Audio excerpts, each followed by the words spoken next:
আসসালামু আলাইকুম, কি অবস্থা? সবাই কেমন আছো? Good afternoon. দুপুরবেলা চলে আসলাম একটু মাঠে। অনেক বড় একটা বিল, অনেকে অনেকে বাসা বলে, কেউ জলা বলে, কেউ বিল বলে। এগুলো হচ্ছে আমাদের জমিন। অনেক ঘাস হয়ে গেছে, একটু ঘাস বাঁচতে আছে। গ্রামের আসলে সুন্দর, এই প্রকৃতিটা অনেক সুন্দর, দেখেন।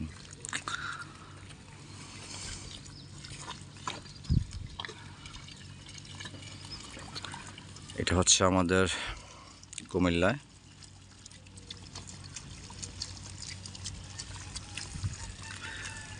চতুর্দিক দিয়ে শুধু সবুজ আর সবুজ। কৃষি জমি।